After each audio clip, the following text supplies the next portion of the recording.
Hey everybody, how's it going? Welcome once again to NoDQ&A Video, the official Q&A video series of NoDQ.com.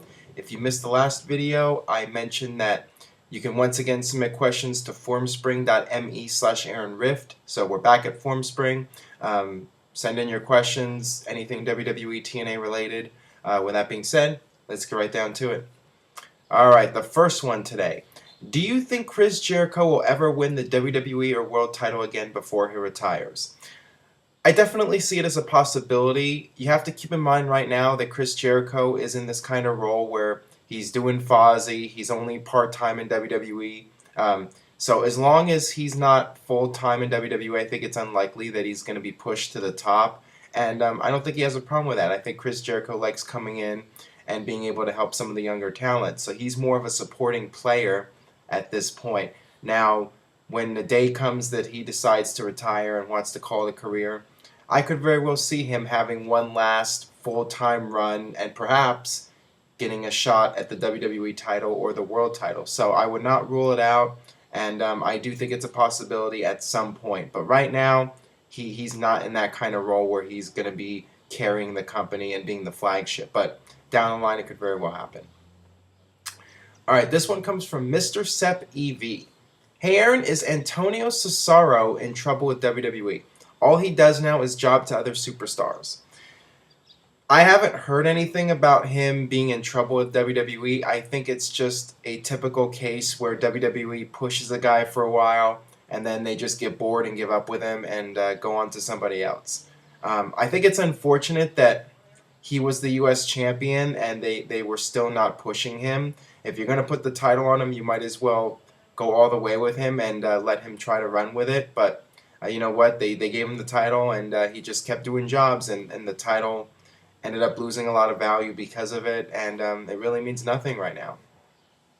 So that's just an unfortunate situation for him, and certainly I don't know what's up with the whole yodeling thing. I mean, that is not doing him any favors either. I guess WWE is trying to bring out the entertainment persona from him, but I don't know. I'm not crazy about the yodeling thing, but we'll see. I mean, maybe somebody else asked me, who do you think is going to win Money in the Bank this year? Maybe the fact that he's doing so many jobs is a sign that he's going to win Money in the Bank and then win the world title. So who knows? But I could see him getting another push at some point because he's just got too much talent, and we'll just have to wait and see what happens with him. All right, this one comes from Cam0105. Hey Aaron, why has Brock Lesnar remained so popular in the eyes of the fans when WWE handed him everything on a silver platter and he walked out after 2 years? Well, I think that wrestling fans tend to be very forgiving. I mean, you look at somebody like Scott Hall or Jake Roberts, they've had so many problems over the years, and the fans continue to stick by them. And, the funny thing about somebody like Kevin Nash is that, fans would complain about him for years and say that he killed WCW and that he buried everybody. But then, Kevin Nash came back at the Royal Rumble, and he got a huge pop, and everybody was so happy to see Kevin Nash back.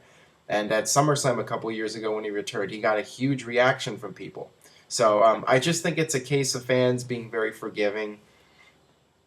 And in Brock Lesnar's case, he went to UFC, and I think a lot of WWE fans got behind Brock Lesnar and were proud of him for being a wrestler going into a real sport and having a lot of success. So I think people gained a lot of respect for him because of that.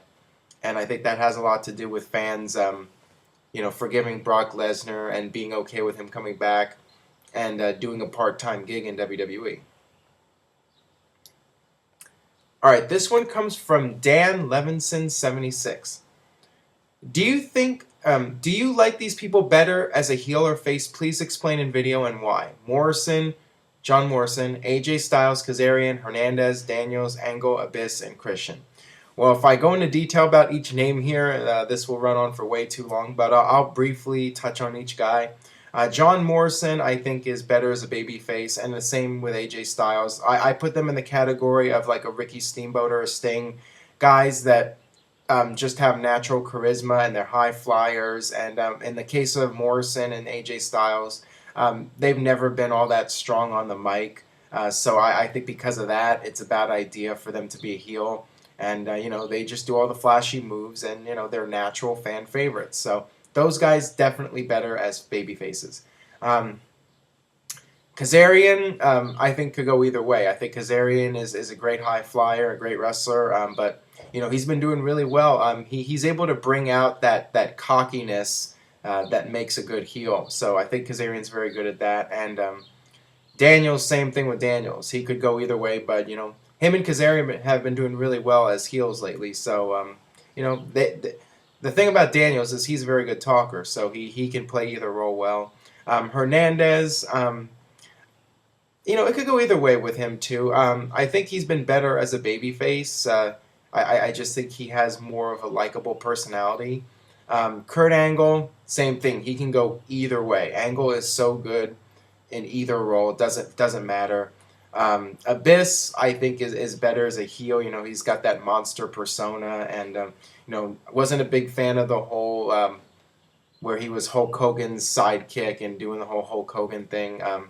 I think Abyss is best just being the monster and just dominating everybody.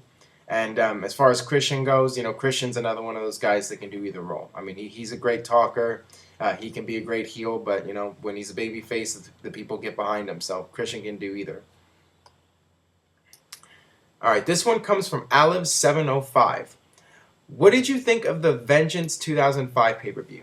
I felt it was one of, if not the best pay-per-views that WWE ever made.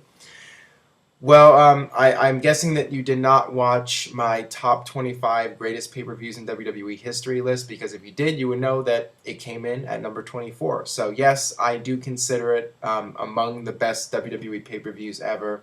I think that pay-per-view is forgotten about and gets hidden in the shadow of One Night Stand, because those pay-per-views were back-to-back, and everybody remembers One Night Stand as one of the greatest pay-per-views, and they just tend to forget about Vengeance. Vengeance had an excellent main event. Triple H versus Batista, Hell in a Cell, great Hell in a Cell match, and had the Shawn Michaels versus Kurt Angle rematch. Just a very entertaining show from top to bottom. So yeah, definitely one of the better pay-per-views, and I would say one of the most underrated pay-per-views. All right, this last one today comes from Sam Axe. Longtime viewer, first-time asker. I have been recently watching Jim Cornette shoot interviews on YouTube. If you've watched them, I would love to hear your thoughts on his opinions, and what do you think about his knowledge of the wrestling business? Agree or disagree? I love Jim Cornette. First of all, I think he's one of the greatest managers of all time. Excellent talker, very entertaining. As far as his shoot interviews, I mean, he does such a great job with those promos. And I remember back in 1997 when he was cutting the promos on WCW and Hogan and the NWO. I thought that those were tremendous promos. I mean, he was right on with everything he said. And I'm not going to get into politics on the NoDQ&AV video, but I agree with a lot of the things he says in his rants. Not just wrestling, but politically as well. I mean, he's just very entertaining, and he is very in your face. He says what's on his mind. He doesn't hold anything back. As somebody else asked me, do you think Jim Cornette should be in the Hall of Fame?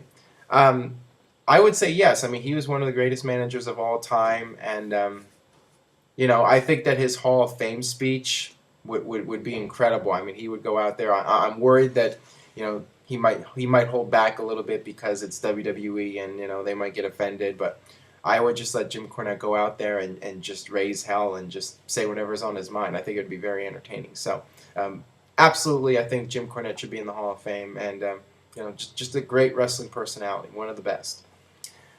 All right, that'll do it for this edition of NoDQ&A video. Thanks as always for watching. I want to give another mention to my goal for this coming month. I'm trying to reach 30,000 subscribers on YouTube, youtube.com/NoDQCAW. So if you could do me a huge favor, just post a link to this video on Facebook or Twitter. Tell a friend, anybody you know who watches WWE or TNA, have them check out NoDQ&A video, maybe subscribe. I really do appreciate all the support from you guys. You guys have been great.